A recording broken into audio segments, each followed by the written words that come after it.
welcome to Spotlight in Bensenville. My name is Frank DeSimone, Village President and your host for this episode. Today we'll be discussing winter preparedness with our guest, Don Schultz, EMA Coordinator. Don, welcome to the show. Yeah, thank you, Mayor. Glad to be here. So could you tell me why someone would need to be concerned about preparedness for winter?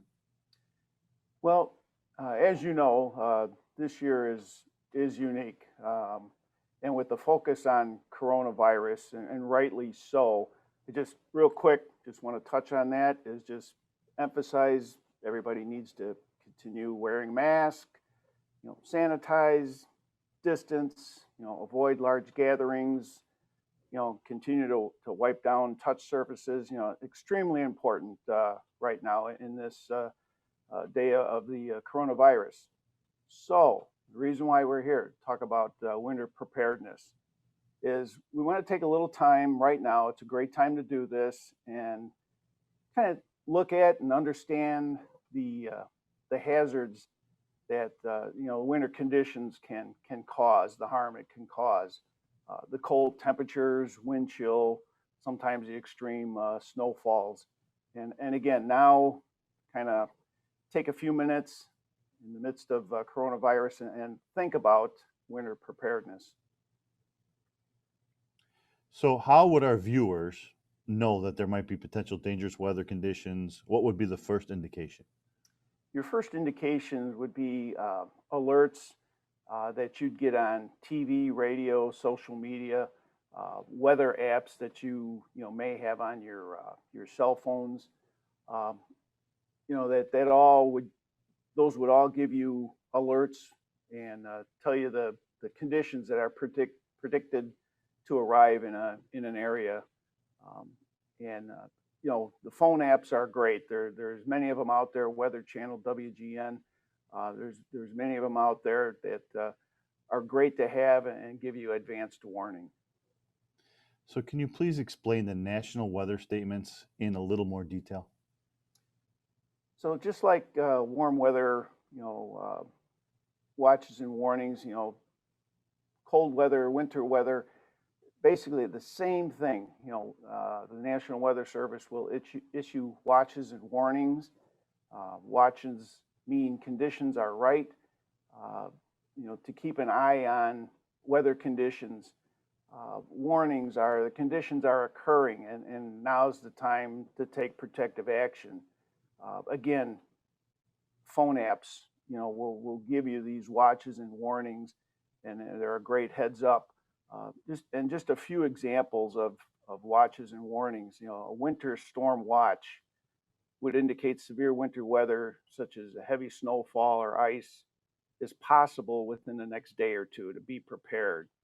Then a winter storm warning indicates heavy snowfall greater than 6 inches, possibly heavy sleet, or a combination of the winter hazards are highly likely to occur. To stay indoors or adjust travel plans.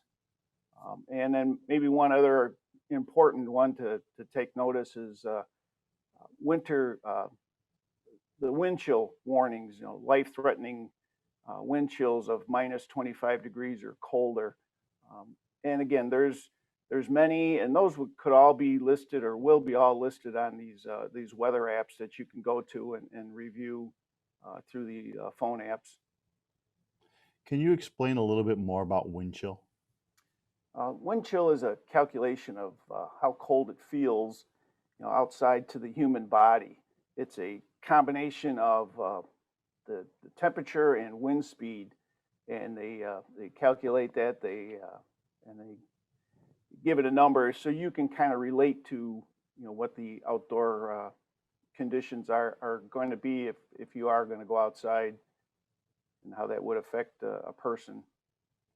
Are there any other cold weather concerns?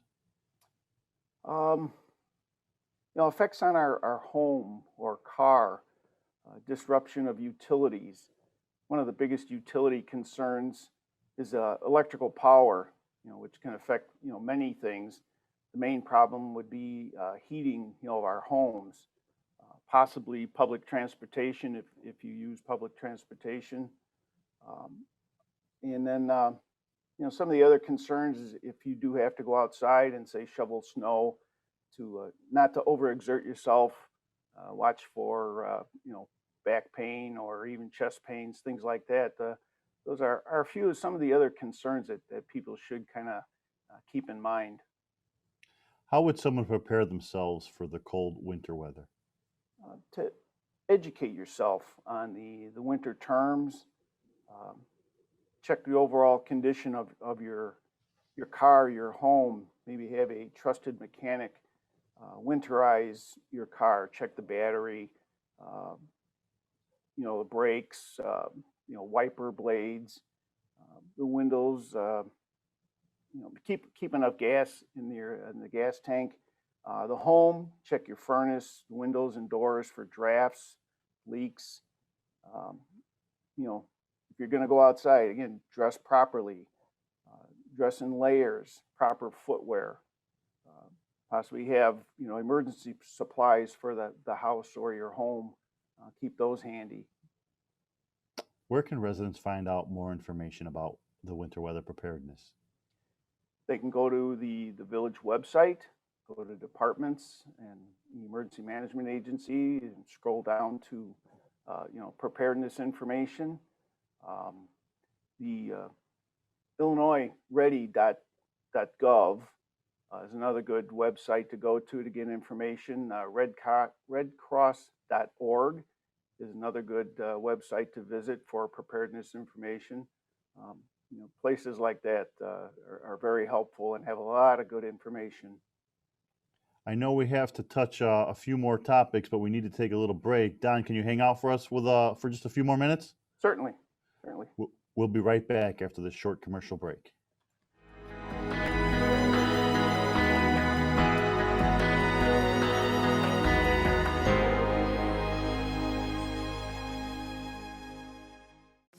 Hi there. I want to take you on a journey through a community powered by SeeClickFix. Here, internal operations are streamlined with more intuitive, secure workflows and communications. Here, let me show you how it all works. SeeClickFix organizes, tracks, and manages service requests from everyday citizens through a single application. When they see a problem, a few clicks is all it takes to send off a service request. From there, the right people get the request and get to work.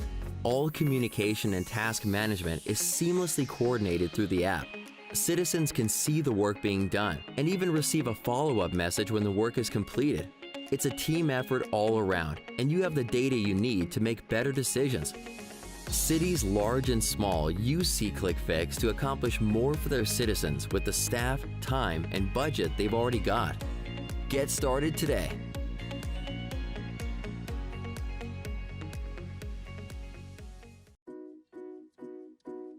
SeeClickFix is a tool to report non-emergency issues to City Hall, built to be easy to use for anyone on the go. When you see an issue, take less than a minute to report on SeeClickFix. First, hold the app and press Report.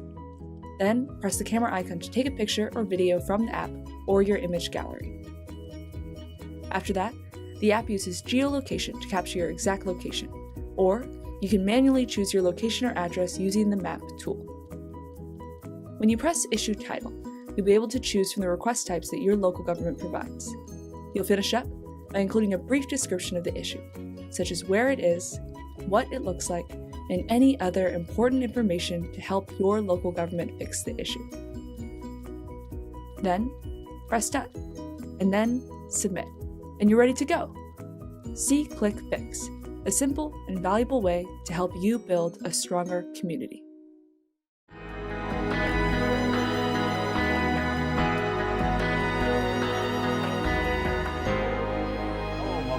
Spotlight in Bensenville. My name is Frank DeSimone, Village President and your host for this episode.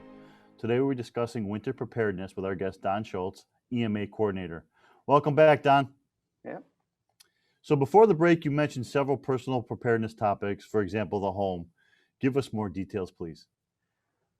So again, touching on winterizing your home. Check the windows and doors for any leaks, those drafts. Caulk them if you can. Possibly, the insulation in an attic area, if you can, add more insulation. water pipes that are susceptible to freezing, those pipes that are near outer walls or maybe in a crawl space, insulate them as much as possible to help them keep them from freezing and causing problems in the home. Those are just, again, a few home winterizing things to kind of think about and try to address.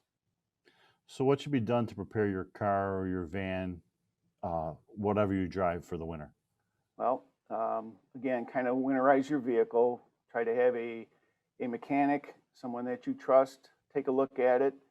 Check your wiper blades, the tires, headlights, taillights, turn signals, fluid levels, your brakes, your transmission. Make sure that all of those things are in good operating order, and have an emergency travel kit with you in the vehicle.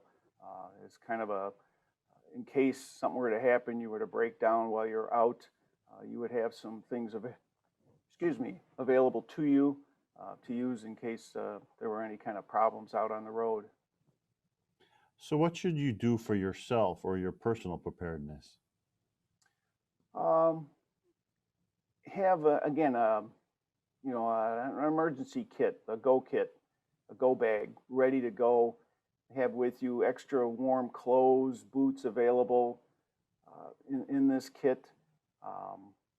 When you're going out into the cold, always dress in layers. Don't overexert yourself. Keep this emergency kit available to you. Have names and phone numbers available for a person or a company that you might need to call for a repair or just maybe a place to go to, relatives that you may have to relocate, things like that. What should we do about our pets? Well, pets are susceptible to extreme cold, just like we are.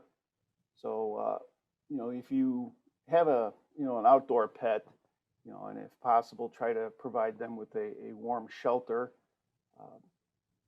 Your own indoor pets, when you take them outside, check their paws for salt, that they might get from the sidewalks and so forth, as well as frostbite that can injure the pads on their paws. Wipe them with a damp cloth when they come inside. Take a close look at the pads for any kind of redness or irritation, and then try to recognize signs of trouble. If your pet is whining, shivering, anxious, your pet might be at risk of hypothermia.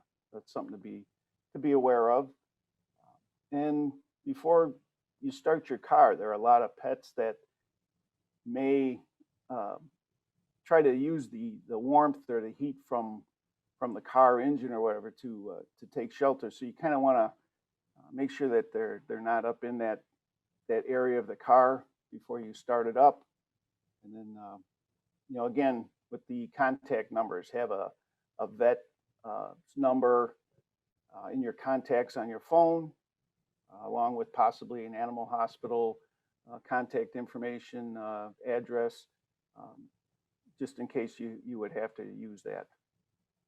Is there anything else a person can do to prepare for emergency situations, whether it's severe winter or summer weather, fire, evacuation, or anything else? I keep going back to, educate yourself as well as family members. Talk about it, talk about the what if. What would you do? What would we do in case of an emergency? Conduct drills. Walk through your emergency plan on what you would do in case of, a home fire, at any time, summer, winter, whatever the case would be. So it's not a surprise, or it's not something new to any of you or any of the family members.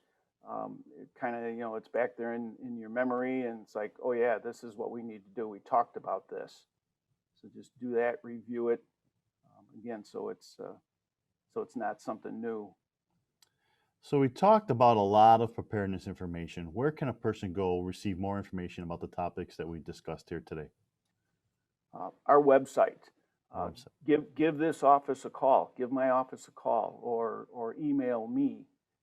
I know we have that contact information on our website, but quickly, the office number here, 630-350-3461, or you can email me directly here at the office, and it's not case sensitive. It's just dschultz@bensenville.il.us. Well, Don, thank you for all the information. Thank you for coming on the show and giving us a heads up and all the great tips. Great job over there at the EMA. And thank you so much for joining us, and be sure to tune in next week for Spotlight on Bensenville.